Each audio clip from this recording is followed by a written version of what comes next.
Hello guys, welcome back to channel Get to Byte. So in the last couple of videos we have started with the STM32F103 bare metal code and explored the system clock initialization, GPIO initialization and do the bare metal coding for a blinking sketch.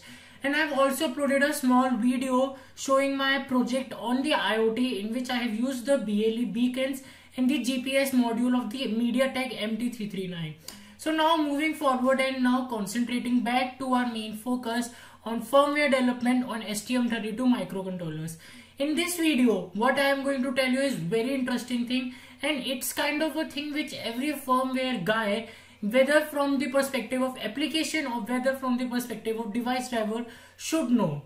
So in this video, we are going to understand the basic things that are required for developing the peripheral device driver or the applications on the different peripherals of the ARM based processors. This is not only specific to STM32, this is specific to any microcontroller which is based on ARM processors.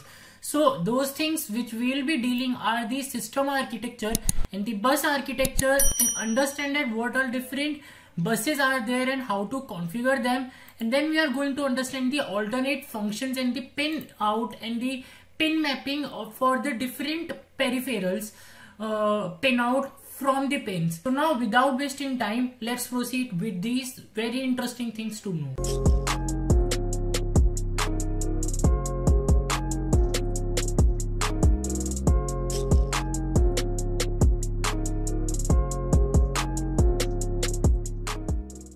So guys, first starting with the system architecture, and we will understand and just get an brief overview of how exactly is the things which are there for the ARM based processors for the Cortex M3 or any ARM Cortex processor. So this is the block diagram which is shown for the STM32. Before moving into this, I just show you a picture and make you understand a little concept. So as you can see here, that the thing is that like these ARM Cortex processors, these are like just CPU, and now number of different peripherals which we have.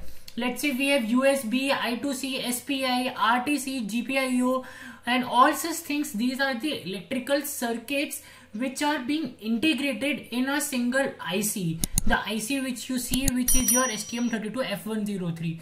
So have you all ever thought or wondered that how it's like if we connect a sensor or module to a microcontroller, we connect them via jumper wires or by soldering them. So it's like an electrical connection between two electrical circuits. Same way out ARM processor Cortex, that is also a processor. If you go into its much detail and into its design, it's also an electrical circuit which is made up of transistors, millions and millions of transistors of MOSFETs and the CMOS technology. So these electrical circuits are internally, which are in the size of your nail, the size of your IC. These are connected internally via electrical connections which we call them as AMBA protocol. So like in embedded devices, like in controllers or in our SoCs, these units of our peripherals, these are connected to the CPU via communication, which like we have serial communication and parallel communication for our external world. We have similarly the on-chip bus communication modules and protocols, which are the communication protocols for communicating within an IC, for communicating the different peripherals and circuits within an IC. So such on-chip communication modules are like, there are a number of on-chip such bus-based communication architectures, like there are such on-chip bus-based communication are like for ARM microcontrollers we have ARM versions 2.0 and 3.0. For IBM based processors, which are the power architecture based, we have IBM Core Connect on-chip communications. STM Electronics have also released their own on-chip bus communication by the name of ST Bus, and there are number of on-chip such communications which are used for communicating our main CPU, main processor with the. So now for the ARM based processors, we follow the protocol which is followed is the AMBA 2.0 protocol. And now in this AMBA 2.0 protocol, we have three buses. Like it's like you can consider AMBA as analogous to a serial communication. And now in serial communication, we have three I2C, UART, SPI. Same way out in AMBA 2.0, we have three buses which connects our processor, that is CPU, ARM Cortex processor to our peripherals units like RTC circuit, UART circuit, SPI, and all such things. And those three buses are advanced high performance bus, which we call as AHB, and this is used when we need to connect a processor with peripheral which will be having very high frequency of communication. Then we have advanced system bus, one bus, and then we have one advanced peripheral bus. So now for the in the ARM, so now like I have told you, there are three standards. AHB is used for the high performance and the high frequency for connecting peripherals.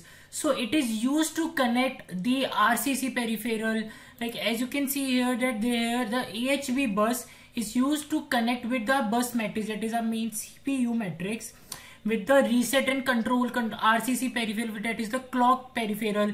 Then the SDO is for debugging. These are the high performance and require the high frequency communication between them. So AHB is used in that case when we need to connect up CPU with the peripheral which need high frequency communication. Then we have another APB, which is the advanced peripheral bus interface, and this is the interface and the bus protocol which is 90% cover our whole processor, connect our whole processor with the peripherals. So it connects all the peripherals like RAM and the number of peripherals like ADC, UART, SPI, and all such things. And then in our advanced PBB also, APB1 and APB2, we divide these two buses depending upon our frequency.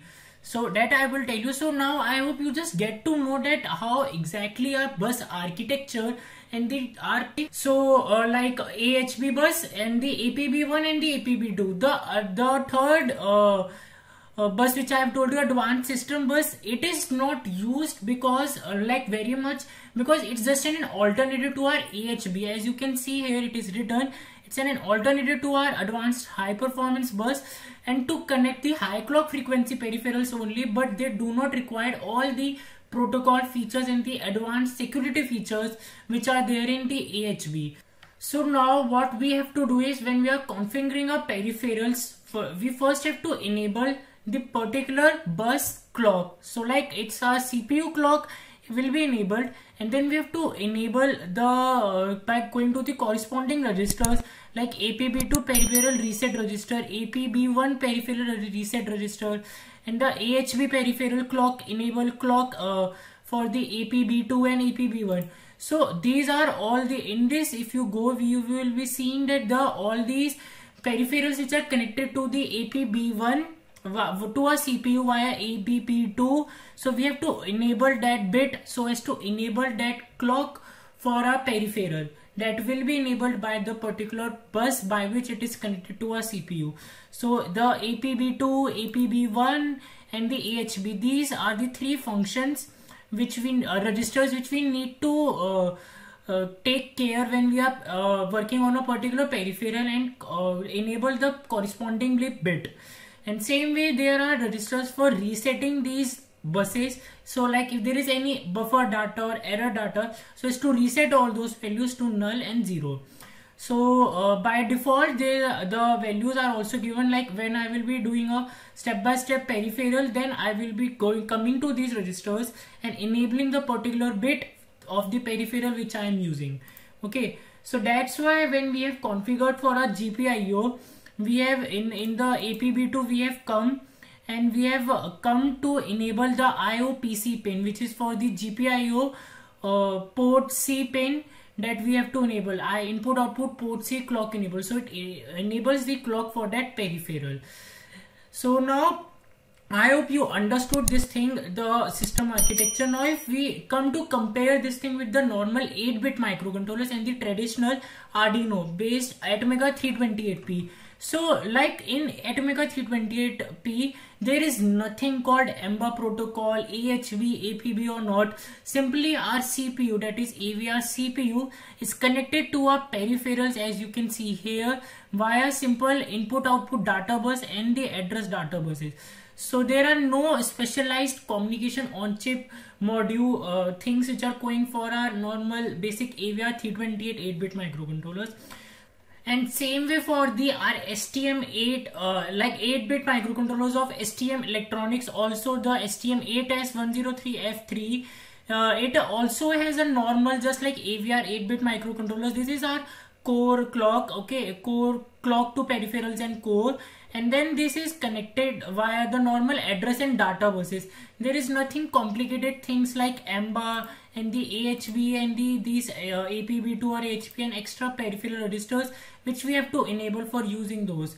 So this is just in a comparison which I show you with in corresponding to the 8-bit, and this is the thing which you need to remember: the system clock architecture, APB, concept of AHP, APB and APB2 when working on the peripherals of the ARM based processors, as we have to enable the corresponding clock for those buses by using the peripheral these RCC registers of the RCC peripheral. All these come under the RCC peripheral. Okay, so that's it for now, guys. In the next video I am going to tell you alternate functions and the pin mapping of our STM32 microcontrollers. So guys, that's it for this video. In the next video, just stay tuned because it's going to be very interesting, and it will be on the STM32 and on its pin out and its pin mapping for the different alternate functions which a pin can hold. Like we all know that from a single pin we can do multiple operations, like it can be used for GPIO also, UART also, depending upon a pin. So what exactly is the concept of the alternate input output functions, like in the default, remap and all such things? It's going to be very interesting. Stay tuned. Till now then, subscribe the channel and do mention down your any views for this topic on the AMBA protocol or the system architecture of the ARM based Cortex microcontrollers in the comment section below. Till then, stay safe and stay happy.